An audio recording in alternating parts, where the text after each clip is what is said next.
No more auction block for me.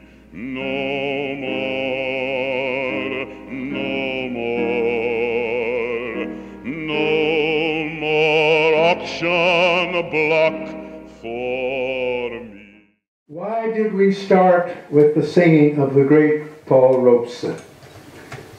Besides my own family, Robeson is probably the person for whom I have the greatest respect and admiration of any human being in the whole world, past or present. So now I want to, as introduction, to turn to Robeson's singing of Old Man River, which he changed many times the lyrics as his politics changed, as the world's politics changed. Tote that barge, lift that bale, you show a little grit, and you land in jail.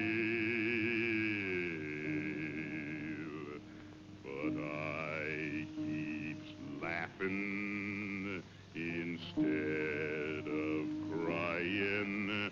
I must keep fighting until I'm dying. And old man River, he'll just keep rolling along.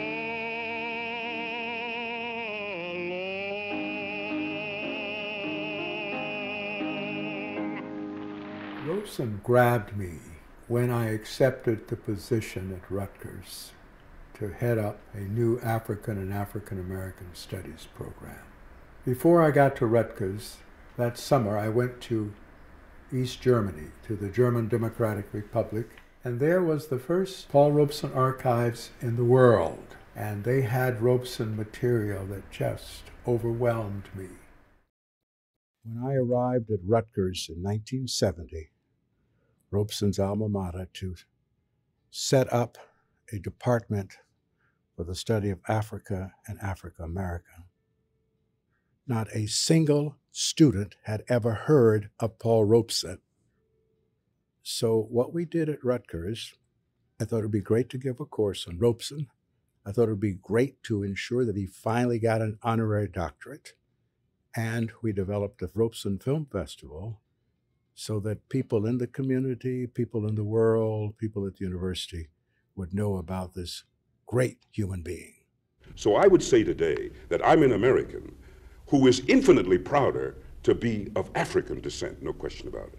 No question about it. I'm an Afro-American, and I don't use the word American ever loosely again. Back to Rutgers, specifically in terms of the films of Paul Robeson, seeing this as an alternative to miseducation, there were several ways in which we used Robeson's films. First, in 1971, at the end of our first year there, we had the second Black World Film Festival ever held in the United States. And we showed one Robeson film, and I talked about it at the Emperor Jones. In May 71, I was privileged to be invited by Channel 13 in New York, WNET, to participate in a three-part panel discussion on Paul Robeson's life and achievements, along with the great artist activist Pete Seeger, the great artist activist Ossie Davis, Paul Robeson's son, Paul Robeson Jr. The most important thing about this is that it really broke television's total boycott and whiteout, I call it, not blackout, but whiteout of Paul Robeson. Fortunately, this three-part series won an Emmy Award for local television productions. The major Robeson event about film, however, came in 1973 when we focused on Robeson because he was having a 75th birthday. And I organized or initiated many events related to that. One, they initiated the honorary doctorate at Robeson, at Rutgers, which Robeson did get finally, even though the university turned us down in '72.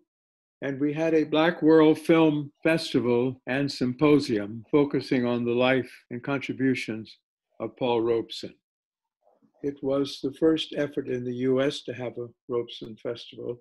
And we brought in a number of Robeson films that were not available otherwise. Lord God of Abraham, Isaac, and Israel, this day let it be known that steady, mate, steady. thou art God, and that I am thy servant, Lord God of Abraham. Hear, oh hear me, Lord, and answer me.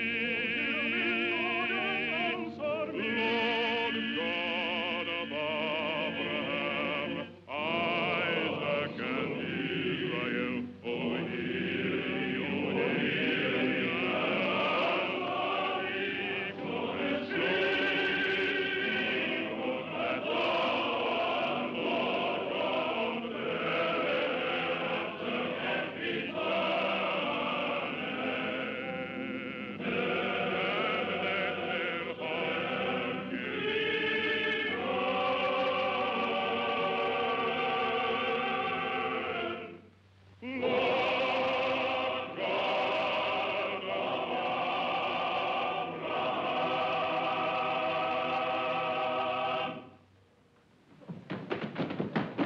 Hey, was that you? Yeah.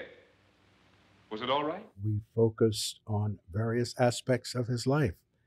And I actually made a film on Robeson as a part of our introductory course. We wanted the students, the Black students especially, to be able to identify with a human being, a super achiever with ethical values, who strongly felt that, yes, I have achieved, but as long as other people, African Americans, poor people, white working class, people in the Caribbean and Asia and Africa, as long as they are not free, I am not free. What was the impact of his father?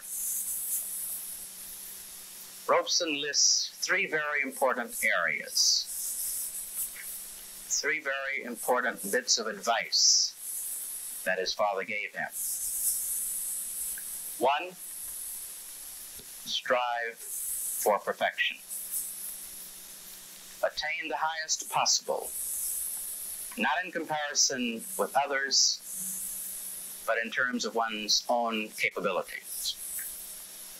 The result of this was that Robeson was to achieve near perfection in everything he ever did.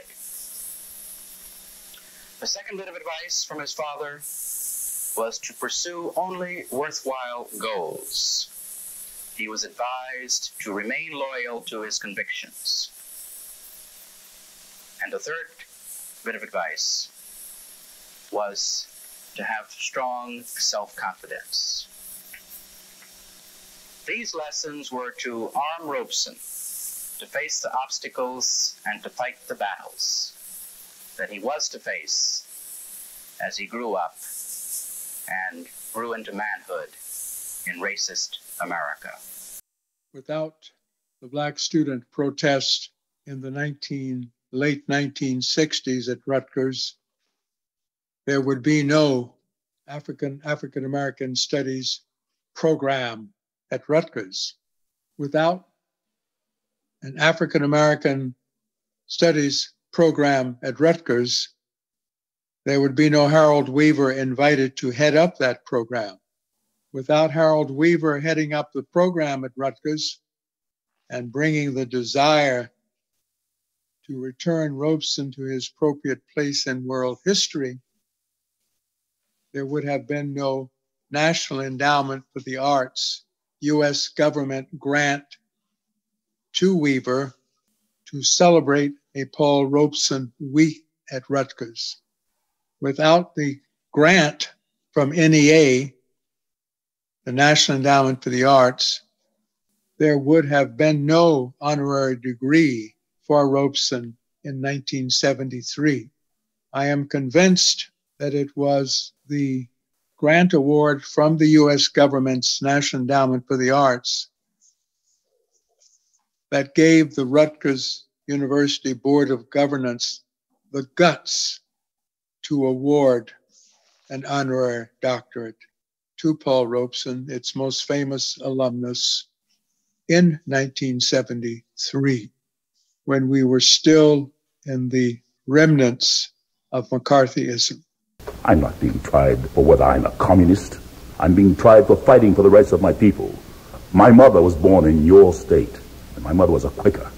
My ancestors, in the time of Washington, baked bread for George Washington's troops when they crossed the Delaware. My father was a slave. I stand here struggling for the rights of my people to be full citizens in this country. After I left Rutgers in '74, the advocacy has taken several forms or formats. One, presentation at conferences, another at academic conferences. The second has been my organizing Paul Robeson film festivals and film retrospectives. And the third would be lecture film presentations at a variety of universities and historical societies. Of the many places that I remember doing this were at Princeton University, Yale University, programs organized in Philadelphia by Larry Robin. Among others was for the Philadelphia Free Library in 1974, and in Milwaukee at the Martin Luther King Center. This was a series sponsored by the University of Wisconsin at Milwaukee's Center for 20th Century Studies under the dynamic leadership of Michel Benamou.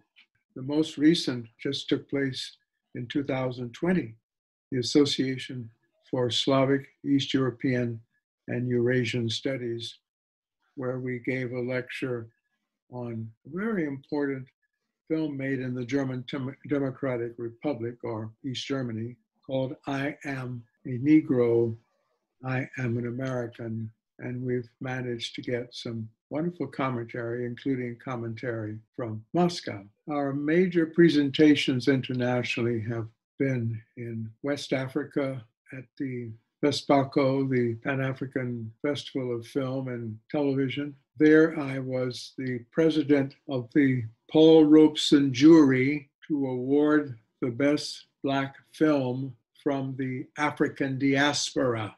We also presented the Paul Robeson film in a Beijing USA Film Festival that we organized there. An important international event that we dealt with Robeson was in Moscow at the International African Studies Conference on a panel that I co-chaired with my friend Dimitri, in which we looked at Paul Robeson as a Pan-Africanist, using as the takeoff point his quote, "I want to be more African. People have died for less worthy goals. This is one worth living for."